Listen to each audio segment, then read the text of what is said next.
The Walking Dead es una franquicia que significa mucho para mí. La veía cuando tenía unos 11 años y me encantaba platicar sobre la serie con mis amigos, sobre todo cuando la temporada 7 estaba por lanzarse. Era todo sobre lo que hablaba, sobre los personajes, los villanos, las muertes inesperadas, el videojuego de Telltale Games, pero después de que la temporada 7 saliera, me vi como 2 episodios y la dejé, como muchas otras personas. Bueno, han sido unos 9 años desde esa temporada y en 2025 me he vuelto a enamorar de The Walking Dead. Empecé a leer los cómics hace menos de un mes de grabar este video y actualmente estoy comenzando el segundo compendium de los 4 que cubren todos los capítulos del cómic. En este video daré mis primeras impresiones y el por qué la chispa que hizo que me obsesionara con la serie se volvió a encender al tocar la primera página de la historieta.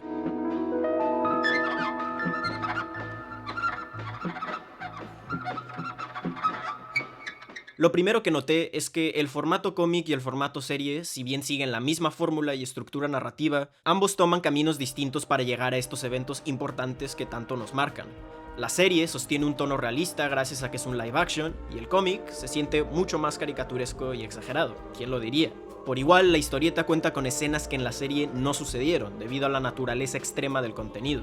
Por ejemplo, toda esa situación con Thomas, el asesino serial de la prisión, donde termina con la vida de 2 niños de manera grotesca que no planeo describirte en este video, o como la tortura de Michonne a manos del gobernador y después su escena de venganza en contra de él. Escenas tan extremas que es difícil de ver en sus paneles y que obviamente no iban a trasladar en su formato de serie.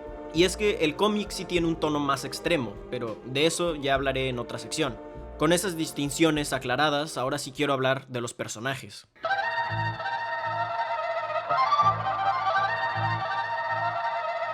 Empecemos con el mero mero, Rick Grimes. Mr. Grimes es un sheriff experimentado que durante un tiroteo por la carretera es herido de gravedad con un disparo en el torso, mandándolo al hospital y quedando en coma por un par de meses. Al despertar se encuentra en su camilla, sin enfermeras o staff alrededor, es todo bastante confuso. Pero es hasta que empieza a caminar y abrir las puertas de su habitación que se encuentra con zombies, o como él los llama, los caminantes, despertando en una pesadilla en la Tierra. Al no saber qué está pasando por estar en coma durante el inicio del apocalipsis, decide ir a encontrar a su familia, lo cual no toma más que un capítulo o 2 en suceder, y es aquí donde realmente inicia The Walking Dead. Una historia que más que centrarse en la acción, se enfoca enteramente en sus personajes y el cómo se adaptan a este nuevo mundo, dando paso a un desarrollo de personaje tan intrigante como lo es de increíble. Rick Grimes es un sheriff, un hombre de familia y en pocas palabras la personificación de un corazón bondadoso e inocente, que poco a poco se irá rompiendo moralmente al punto de pasar de ser alguien ingenuo que se emociona al ver un superviviente, a alguien que con tan solo ver a cualquier desconocido le hace levantar el arma y confrontarlo agresivamente. Rick es un estudio sobre el deterioro de la moral y la pérdida de la inocencia. Vemos a una persona con un buen corazón ser corrompido de poco en poco por las personas a su alrededor, pues Shane, el mejor amigo de Rick, nos demuestra desde el inicio lo complejo que es el mantener el orden en un mundo de caos en el que la supervivencia lo es todo. Shane se siente resentido con Rick y tras muchos roces morales e ideológicos, Carl, el hijo de Rick, termina acabando con Shane, quien fue una figura paterna para él durante el tiempo en el que su padre no estaba. Situaciones como estas, que pasan de ser estables a caos puro de un segundo a otro, es lo que forma nuestros personajes en esta obra, y no es hasta el arco de la prisión ni la guerra con el primer final boss del cómic, el gobernador, donde Rick pierde una mano, y simbólicamente un pedazo de su humanidad y de su inocencia. En muchas instancias vemos cómo este hombre de corazón puro tiene que abandonar sus valores para acabar con la vida de alguien, y lo más interesante es que cada cuerpo que va apilando en su espalda solo lo desensibilizan más. Por ejemplo, aquí vemos a un Rick que le cuesta trabajo la idea de acabar con cualquier vida, incluso si representa una amenaza, lo duda, pero para cuando logran escapar de Woodbury y de las manos del gobernador y se da cuenta que Martínez los traiciona, Rick lo persigue por sí solo y lo asfixia brutalmente, dándonos mi panel favorito de la obra hasta el momento. El campo casi vacío con Rick encima de su víctima, se siente como si la realidad nos diera un derechazo al hígado. Y si bien Rick mata a Dexter, un prisionero que igual los traiciona y amenaza con matar, esta baja se siente más pesada. Ya no dudó ni un segundo en acabar con Martínez, como sí lo hizo con el prisionero.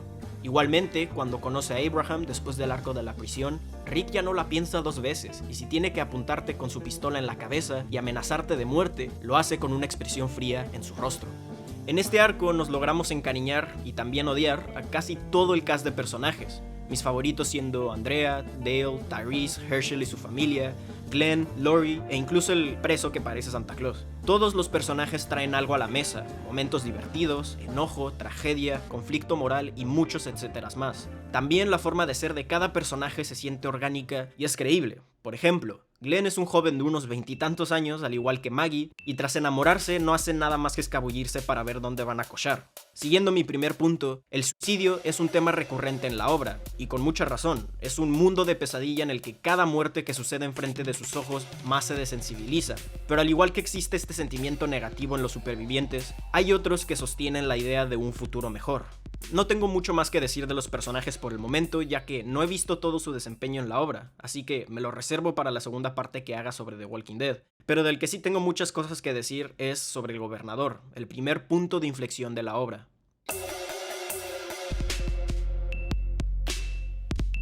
Después de leer los primeros 48 capítulos de la obra, una idea quedó flotando en mi cabeza.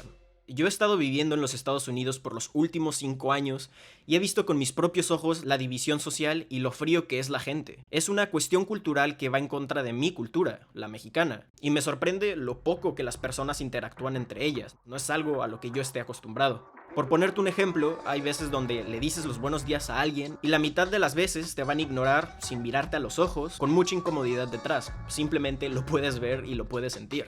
Así que me pareció fascinante la idea de ver cómo se requiere de un apocalipsis para que la gente pueda salir de sus hogares e intentar entablar relaciones con otros para sobrevivir. Me doy cuenta que vivo en una sociedad muy acostumbrada al individualismo y el hecho de tener un estrago en común nos puede unir. Puedo decirle los buenos días a alguien y ser ignorado, pero en un contexto apocalíptico esto no sucedería así. Nos alegraríamos de ver a estos compañeros de trabajo y de escuela con los que nunca hablamos y sentirnos en compañía. Un apocalipsis nos puede unir mucho como sociedad, y esa es la mentalidad de muchos de los personajes que apenas se están adaptando al caos. Pero no es hasta que el gobernador aparece que nos enseña el otro lado de la moneda. Gente que estaba esperando la oportunidad para tomar el control, pero que estaban suprimiendo esos impulsos bajo el orden de la sociedad. Y es en este arco en el que se nos demuestra cruelmente que no todos los supervivientes te quieren ver sobrevivir. Tras conocer a Rick y exponer sus intenciones de manera ambigua en un inicio para bajarles la guardia, de pronto le dicen que serán usados para entretener a una audiencia. Se trata de un coliseo en el que hay zombies atados en los límites del campo de fútbol y los supervivientes se tienen que pelear casi a muerte. Claro que nuestro grupo se rehúsa y es aquí donde el gobernador toma su machete e inesperadamente le corta la mano derecha a Rick, solo porque sí, porque es una escoria humana con un complejo de tirano. En este arco suceden muchas cosas, y las más maquiavélicas y depravadas son a manos del gobernador. Por ejemplo, logran secuestrar a Michonne y proceden a torturarla física y psicológicamente. De hecho, no voy a describir nada porque es extremadamente gráfico. Pero para hacer el cuento corto, eventualmente Michonne se escapa de su celda y procede a devolverle el castigo al villano. Tras esta escena, el gobernador pierde un ojo, un brazo e incluso su amiguito, iniciando las llamas de una guerra. Pero antes de continuar con el final del arco, primero quiero ponerte en contexto. El gobernador es un buen líder cuando se trata de mantener un asentamiento en condiciones. Él logró crear una mini sociedad bajo su liderazgo. Ese mérito no se le puede arrebatar. Lo que pasa es que solo sus matones conocen sus verdaderos colores y los trata a todos como si fueran inútiles e inferiores a él. Los insulta, les pega, los humilla enfrente de todos. Pero tras ser torturado, él convence a su pueblo de que fue el grupo de Rick quien los atacó primero, y con esa mentira los lleva hasta la prisión para combatir, donde la mitad de su grupo termina muriendo en los primeros asedios. Eventualmente se cansa, y con un tanque de guerra rompe las rejas de seguridad y procede a causar una carnicería sin sentido. Se nos mueren Herschel, su hijo, Tyrese, Patricia, pero no es hasta que Lori estaba escapando con su hija en mano donde él da la orden de dispararles, dándonos unos paneles de pesadillas en el que vemos a Rick y a su esposa junto con su hija recién nacida morir enfrente de sus ojos. Lily, tras darse cuenta que acabó con un bebé, se enfurece con el gobernador y lo somete hasta casi dispararle, pero gracias a que unos zombies interrumpen y atacan, se zafa y sigue dando órdenes de manera ruda a los demás. Lo que él no esperaba es que esta misma mujer le dispararía en la nuca, acabando así con la patética existencia del gobernador. Su muerte me parece increíble en el cómic. Es justicia poética, porque él no merecía morir siendo torturado y darle el espacio para arrepentirse y suplicar, para nada. Digo que es poético porque él pensó que se iba a salir con la suya. No tuvo la oportunidad de darse cuenta que fue traicionado por los demás, por su equipo, entre muchas comillas. Al final, su narcisismo le jugó en contra y no pudo ni procesar lo sucedido. Probó de su medicina sin saber que murió. ese es el final para alguien tan despiadado. Al final, ni el gobernador ni su equipo, ni Rick y su familia lograron ganar nada. Fue una guerra en la que nadie ganó y esa es la magia de The Walking Dead. Allá afuera hay personas enfermas que ven el apocalipsis como una oportunidad de desatar su monstruo interior. Y creo que un concepto como lo es un apocalipsis zombie es de las mejores formas de poner estas ideas morales y sociales en un laboratorio y experimentar con ellos, dándonos como resultado la naturaleza salvaje como amorosa de los seres humanos. Seré breve en esta sección ya que he visto lo mucho que la obra madura con el paso de los capítulos, pero sí llega a tener problemas con lo mucho que Robert Kirkman, el autor, que por cierto es el mismo de Invincible, abusa del shock value y muchas veces se siente edgy. Pero lo entiendo, es un cómic de zombies y en tus primeros volúmenes tienes que enganchar a los lectores para no fracasar. Como consecuencia, a veces llegué a sentir que algunas escenas violentas eran gratuitas para impactarte, o el hecho de matar a más de 10 personajes con los que no tuvimos tiempo de conocer en los primeros 25 capítulos. Pero lo entiendo, con el paso del tiempo, logró averiguar cómo utilizar sus ideas para establecer un grupo principal y decidir cuándo es necesario el recurso de la violencia y cuándo no. Como conclusión, me volví a enamorar de The Walking Dead. Es simplemente una historia con un concepto fascinante como lo son los zombies, y lo mejor de todo es que está muy bien manejado. Los zombies, si bien son el punto de atractivo de la obra, se sienten como una fuerza de la naturaleza con el que no pueden acabar. Así que el autor decide centrarse enteramente en sus personajes y demostrar que muchas veces no son los monstruos de quien te tienes que proteger, sino que de los otros humanos. Esto hace la diferencia. Por eso mucha gente ama y adora The Walking Dead, incluso si la serie tuvo un declive de calidad que merece ser estudiado. Solo espero que el cómic siga mejorando como lo ha estado haciendo hasta donde voy.